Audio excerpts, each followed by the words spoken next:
All right, electrical potential energy. This is just going to be an example where I show how much energy is required to create a situation with a variety of charges. The situation here is arbitrary, so I'm going to make a square. No particular reason there. So we can imagine a square of charges, and we're going to make the side length of that square 10 centimeters, or 0.1 meters. And let's just say we're going to put 2 microcoulomb charges on all of the vertices of that square. So how much energy would be required to make this scenario? So to do this, what I have to do is I have to find the electrical potential energy associated with every pair interaction in this square. I'm going to use the letter U for electrical potential energy. I know I usually use E, but if you'll recall in the last bit, we used E to represent the electric field.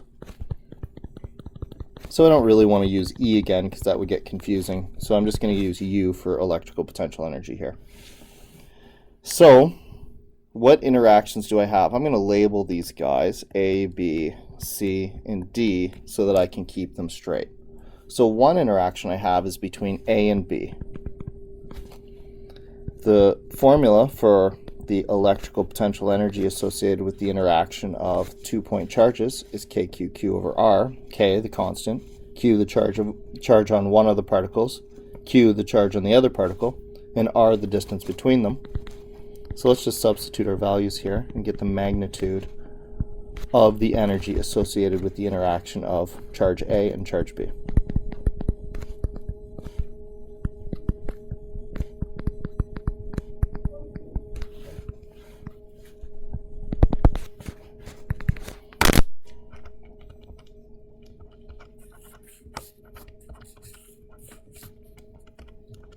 So 0.36 joules.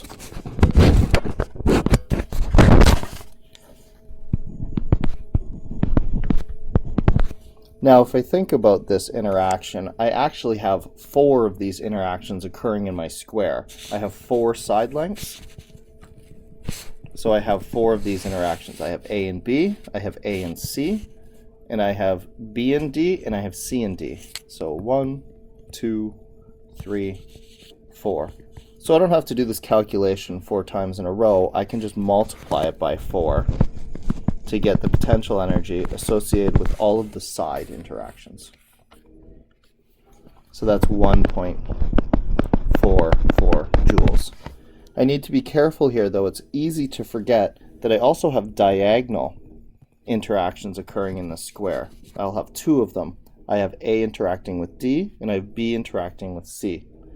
In order to get those potential energies, I need to do just a little bit of geometry here.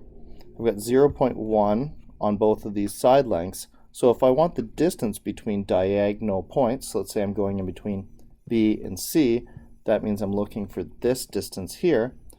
I can see that I have a right angled triangle, and I can use the Pythagorean theorem to come up with my hypotenuse. H is equal to the square root of A squared plus B squared. So square root 0.1 squared plus 0.1 squared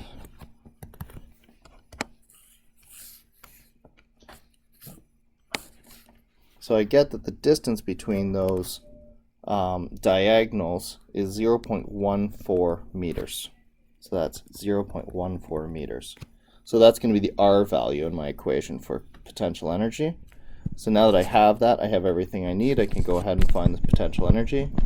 KQQ over R, 9 times 10 to the 9. The sides are 2 times 10 to the negative 6 for microcoulombs each.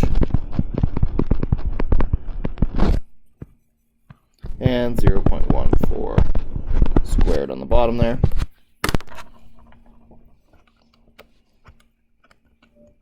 Oh, not squared. Shoot. Careful with that. The formula for force has a square there, and the formula for energy does not have a square there, and obviously it's easy to mix those two things up. So don't square your distance on the bottom when you're doing an energy. I just about did that, so be careful of that. It's just R, it's not R squared here for this particular equation. Oh, I screwed something up there. 9 times 2 exponent negative 6 times 2 exponent negative 6 divided by 0.14. So I got 0.257 joules. These interactions, I have 2 of them. So when I'm considering this would be like a B-C interaction. When I'm considering this, I need to include 2 of them. So U diagonal is going to be 2 times that value. That was times 4 because I had 4 side lengths. This would be times 2 for those 2 diagonal side lengths. 0.514.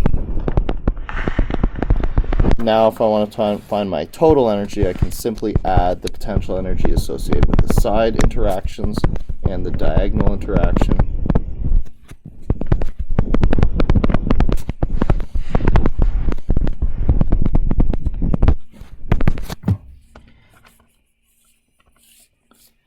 And I get 1.95 joules. So what does that mean? Well, if I was going to take some external energy source and use it somehow to create this electrostatic situation where I have 2 microcoulomb charges on the edges of 0.1 meter square, it would require 1.95 joules of external energy to be put into the system.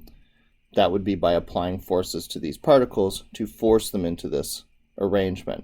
This arrangement isn't natural. It wouldn't occur unless it was forced because these particles are all positive, and so they naturally repel, so they wouldn't naturally come around and all hang out in the same location. They'd fly apart if we let them. So we must have applied some force or put some energy into this situation to create this square. So that is an example of how you can find the electrical potential energy associated with a variety of charges interacting with each other.